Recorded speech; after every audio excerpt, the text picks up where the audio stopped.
Selamat pagi. Ya, tambah seminggu. Gimana kabar kalian? Sehat ya? Sehat. Jadi ini pertemuan kita kedua ya? Iya. Jadi di pertemuan pertama kan kita sudah membahas dasar dari apa itu tes narasi. Masih ingat kalian? Ada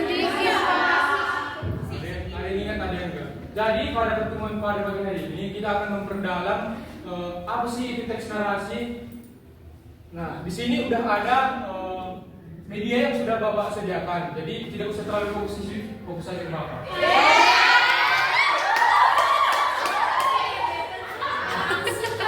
Pertama-tama kan kita harus tahu apa itu pengertian dari teks Narasi. Jadi di sini sudah Bapak tulis, teks narasi itu adalah teks yang berisi cerita atau rangkaian peristiwa yang disusun secara beruntun dari awal sampai akhir. Jadi tujuan dari teks narasi ini biasanya untuk menghibur, memberikan pengalaman atau menyampaikan moral. Contohnya seperti kalian menceritakan sesuatu kepada teman kalian. Tadi itu fokus satu untuk membaca ke depan. Jadi untuk membacakan materi yang pertama, Bapak meminta untuk Friska untuk membacakannya. Jadi teman-teman, teks narasi adalah teks yang berisi cerita atau rangkaian peristiwa yang disusun secara runtun dari awal sampai akhir. Makasih ya. Ya, Pak. Jadi tujuannya itu biasanya untuk menghibur, memberikan pengalaman atau menyampaikan pesan dan moral. Contohnya seperti cerpen, novel, dongeng, dan kisah pengalaman pribadi. Contohnya seperti kalian menceritakan sesuatu kepada kalian. Jadi itu kan kalian menceritakan sebuah cerita yang di dalamnya biasanya ada tokoh, di mana latar cerita kalian. Jadi itu kalian mengungkapkan pengalaman kalian kepada teman kalian untuk teman kalian juga dapat merasakan pengalaman dari yang apa yang kalian rasakan. Jadi yang kedua ada tujuan teks narasi untuk Mbak Bunga. Baik teman-teman, tujuan teks narasi yang pertama menghibur pembaca, yang kedua menyampaikan pesan atau amanat, yang ketiga menceritakan suatu pengalaman atau peristiwa, dan yang terakhir mengajak pembaca ikut merasakan cerita. Jadi itu dia tujuan dari teks pembelajaran teks narasi. Berapa tadi tujuannya? 4. Lalu kemudian kita masuk ke struktur teks narasi. Jadi dalam teks narasi itu kita harus memperhatikan apa-apa saja yang menjadi dasar untuk kita menuliskan teks Narasi. Jadi Bapak minta untuk satu orang untuk Eliza untuk membacakan struktur dari teks narasi. Jadi teman-teman, struktur teks narasi itu terbagi atas 4 nih. Pertama itu orientasi, dan kedua komunikasi, dan ketiga itu resolusi, dan keempat proses. Udah tahu nih kalian apa struktur teks narasi ini? Sudah. Iya. Udah tahu pun kalian biar Bapak jelaskan aja lagi ya. Iya. Jadi yang pertama itu ada orientasi. Orientasi itu adalah bagian awal cerita yang berisi pengenalan tokoh, tempat, waktu, dan suasana cerita. Jadi tujuan dari orientasi ini itu agar pembaca dan pendengar yang kalian menceritakan sesuatu itu dapat memahami latar belakang cerita sebelum konflik dimulai. Jadi yang kedua itu ada komplikasi. Komplikasi itu bagian munculnya masalah atau kontak dalam cerita.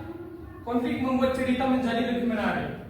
Jadi yang ketiga ada resolusi. Resolusi ini biasanya bagian penyelesaian masalah dalam cerita. Pada bagian konflik mulai selesai dan cerita menjadi lebih tenang. Yang terakhir ada koda atau pesan. Ini opsional, bisa ada, bisa tidak dalam teks narasi. Jadi koda itu bagian penutup yang berisi pesan moral atau pelajaran dari cerita. Bagian ini bersifat opsional, artinya boleh ada, boleh? Iya. Ngerti tidak kalian? Ngerti. Jadi Bapak kan sudah menjelaskan tentang teks narasi. Jadi untuk mengasih pemahaman kalian tentang teks narasi ini, Bapak punya game. Nanti gamenya ada hadiah lah. Iya, Pak. Jadi Bapak mau, di kelas ini ada berapa orang? 20 lebih ya. Iya, Jadi Pak. Bapak mau itu ada 4 kelompok. Jadi ada yang 5, ada yang 6. Iya, Pak. Jadi Bapak tentukan saja lah. Jadi dari Kak Priska sampai Kak Winda itu kelompok pertama, dari Kak Meisa sampai Betty kelompok kedua, dari Kak Izona sampai Widya kelompok ketiga, dan yang terakhir dari Kak Belina sampai Kak Angel kelompok terakhir dari kelompok empat. Ya Pak. Jadi Bapak minta perwakilan dari setiap kelompok maju ke depan untuk mengambil ada games dari Bapak.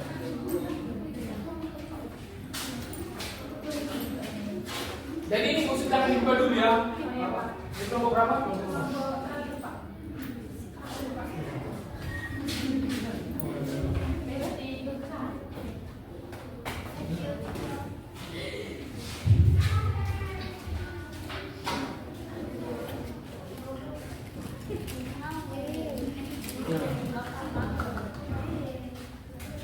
Udah dibilang tadi jangan dibaca dulu.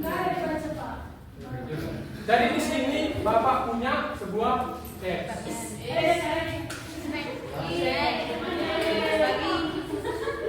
Ya, itu judulnya Semangat Raka Menembus Hujan. Jadi ini disimak. Jadi nanti dari teks ini itu ada pertanyaannya yang dapat menjawab nanti Bapak kasih Hadiah. Di sebuah desa kecil, hiduplah seorang anak bernama Raka. Ia dikenal rajin membantu ibunya berjualan kue setiap pagi sebelum berangkat ke sekolah. Walaupun hidupnya sederhana, Raka selalu semangat belajar dan bercita-cita menjadi seorang guru. Suatu hari, saat perjalanan menuju sekolah, hujan turun sangat deras. Jalan yang biasa dilewati berubah licin dan banjir kecil menutupi jembatan bambu. Raka hampir menyerah untuk pergi ke sekolah karena takut terjatuh. Namun ia teringat pesan ibunya bahwa pendidikan sangat penting untuk masa depan. Dengan hati-hati, Raka akhirnya berhasil melewati jembatan itu dan tiba di sekolah meskipun bajunya basah kuyup. Guru dan teman-temannya kagum melihat semangatnya. Sejak saat itu Raka menjadi contoh bagi teman-temannya untuk tidak mudah menyerah dalam mengejar cita-cita. Sudah mendengarkan tadi teksnya? Sudah. Untuk kelompok satu yang mengambil pertanyaan. Oke, untuk kelompok satu pertanyaannya. Jadi kelompok satu itu yang menjadi lawan, bukan menjadi satu kelompok. Jadi kalian berusaha untuk menjawab pertanyaan Bapak, hanya satu orang dalam satu kelompok yang akan mendapatkan hadiah. Oke? Pertanyaannya untuk kelompok satu, di manakah latar pada cerita? Iya, di mana latarnya? Oh, di jembat. Siapa jawab desa pertama? Untuk Kak Sofia. Tangan itu, Kak Sofia. Untuk pertanyaan kelompok kedua? Kan di juara duanya, Pak. Tidak ada lah, nanti di luar aja ya. Kelompok kedua. Oke, pertanyaan untuk kelompok dua. Ini rebutannya, karena cuma satu untuk perwakilan kelompok. Konflik apa yang sedang dihadapi oleh Raka? Ada? Oke, Binti, cuma satu orang ya, yang lainnya nggak ada yang mau berusaha. Iya. Yang terjadi yaitu hujan deras yang datang membuat jalan licin sehingga jembatan itu untuk membuat Raka terhambat pergi ke sekolah, tapi dia tetap semangat untuk Tepuk tangan dulu. Kelompok tiga. Konflik apa yang sedang dihadapi oleh Raka? Ada? Oke, Binti, cuma satu orang ya, yang lainnya nggak ada yang mau berusaha. Iya. Yang terjadi yaitu hujan deras yang datang membuat jalan licin sehingga jembatan itu untuk membuat Raka terhambat pergi ke sekolah, tapi dia tetap semangat untuk Tepuk tangan dulu. Kelompok tiga. Pertanyaannya untuk kelompok tiga. Rebutan lah.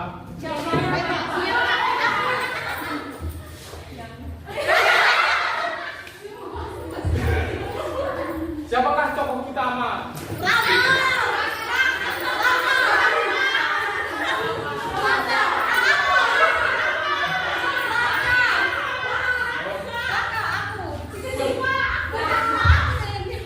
Karena sudah disebutkan dan kakak yang paling semangat ya.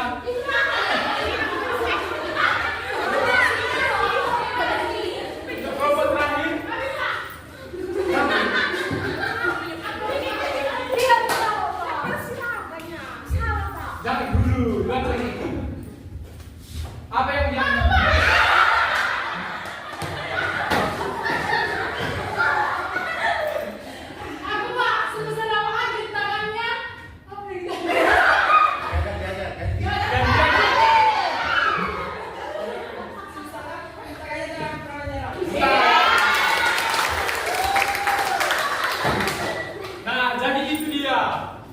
yang dapat kita pelajari pada pagi hari ini. Menyenangkan ya pelajaran pagi hari ini?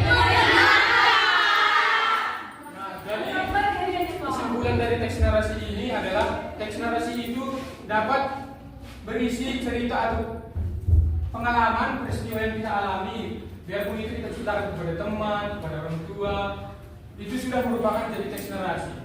Jadi di sini untuk lebih memahami wawasan kalian tentang teks narasi ini, di sini Bapak sudah menyediakan LKPD. Jadi ini dikerjakan sesuai kelompok.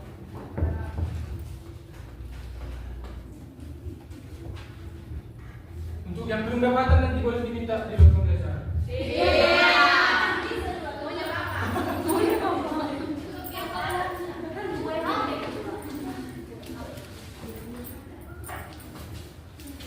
Baik, sampai sini saja pembelajaran kita pada pagi hari ini. Semoga pembelajaran yang Bapak berikan kepada kalian tentang teks narasi ini dapat berguna bagi kalian di kemudian hari untuk masa depan kalian. Terima kasih. Oke, baik. Untuk gamesnya sudah, cuman untuk media ini untuk perenang. Gak apa-apa, gak pakai seperti pakai PowerPoint tadi bisa mediain kalau ada kamu games untuk permainannya, kalau ada permainan untuk belajar nggak masalah. Jadi nggak seperti PowerPoint pun bisa, tapi dalam kegiatan belajar misalnya kamu menggunakan permainan, nggak masalah.